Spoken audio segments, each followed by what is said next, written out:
Story tonight on the night team is with regards to increased police patrols in certain areas across the metro. We'll get to that in a moment. I'm Isaiah Kim Martinez. Right now, of course, we want to talk about what police are looking for at this moment. That's a driver of a red pickup truck they believe hit a woman and drove away. It happened around 11 Sunday night. So last night, Metro Police responded to a wreck on Cambridge Drive. Police tell us they believe the driver of the truck was traveling east on Cambridge when it hit 70-year-old Deborah Richardson head-on. She was driving a moped. We're told Richardson's moped went airborne before landing on the side of the road. If you have any information, you're asked to call LMPD's anonymous tip line at 502-574-LMPD.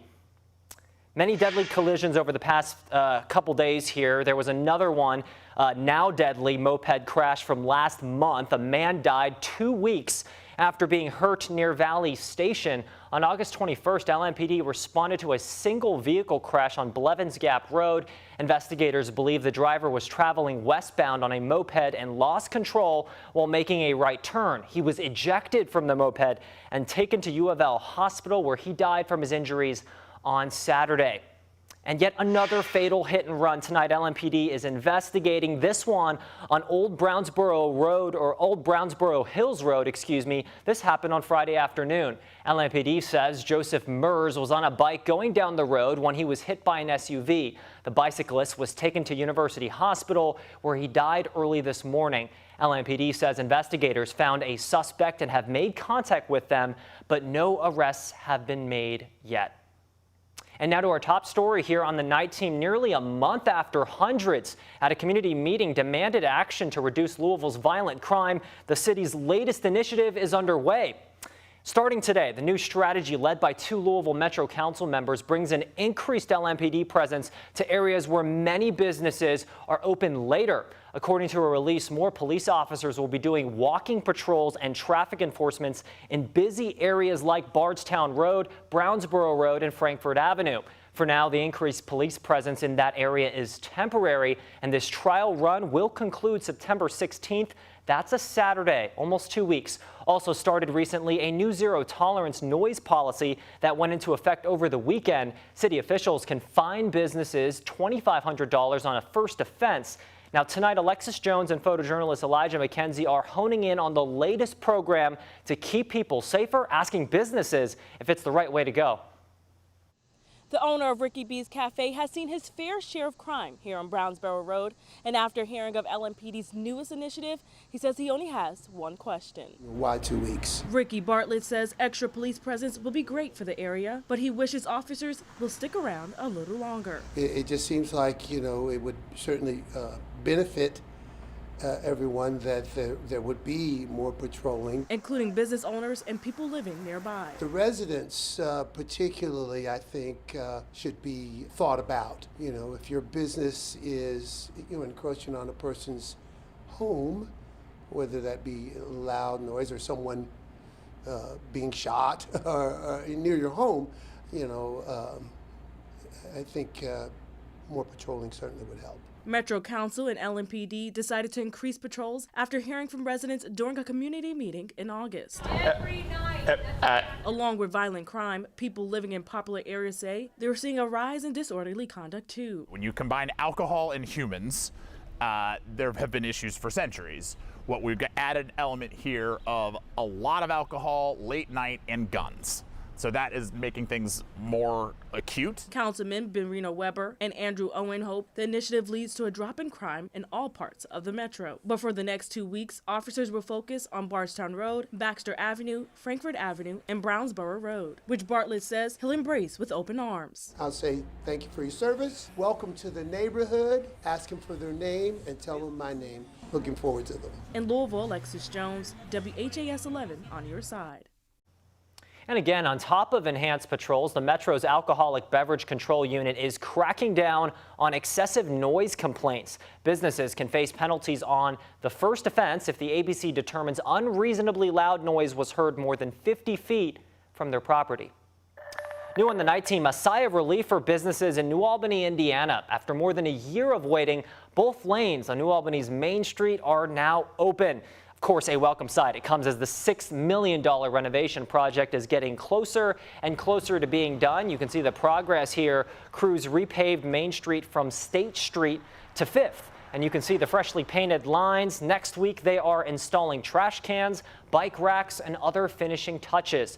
Construction has lasted for many months, with businesses citing frustration, saying the lack of parking discouraged customers and hurt revenue. Now they're one step closer to putting that issue behind them. And just a couple minutes ago at 11 o'clock, Strike and Spare in Fern Valley closed for the last time. The bowling alley is shutting down after 22 years in business. Now, for the past 4 years, General Manager Jacob Yazel has been taking care of the place. He describes it as a dream job, a goal he's had since he was a teenager. But today, he wanted to focus on the memories he's made with regular bowlers. That I ended up in this location, and that we had a lot of good things going for it. And it's unfortunate circumstances why it's going, but I'm going to miss the people. I'm going to miss the leagues, the tournaments, just the time spent in here. And according to the bowling alley's Facebook page, the new property owners are choosing to go in a different direction and opting not to renew Strike and Spare's lease.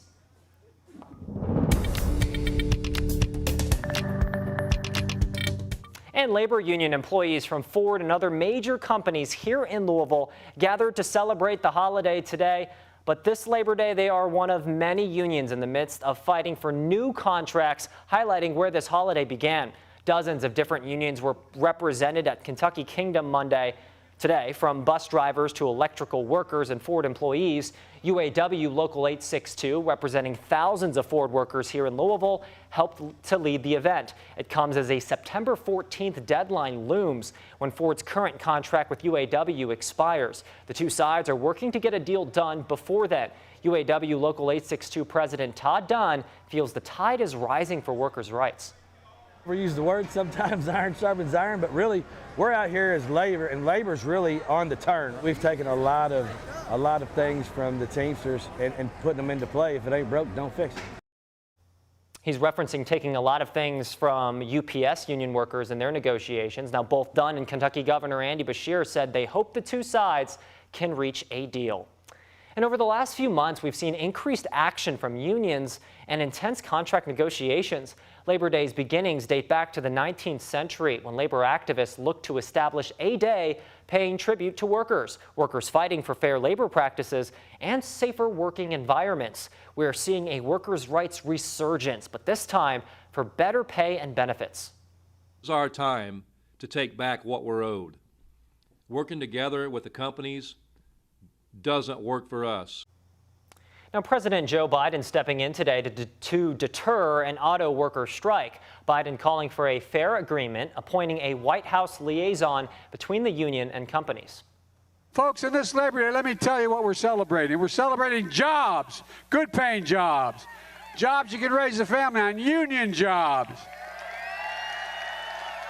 You've heard me say it before, but my dad used to have an expression, I swear to God. He'd say, Joey, a job's about a lot more than a paycheck, for real. It's about a lot more than a paycheck. It's about your dignity. It's about respect. Experts say a strike in the auto industry could cause a noticeable impact on the broader U.S. economy. The industry makes up about 3% of the country's gross domestic product.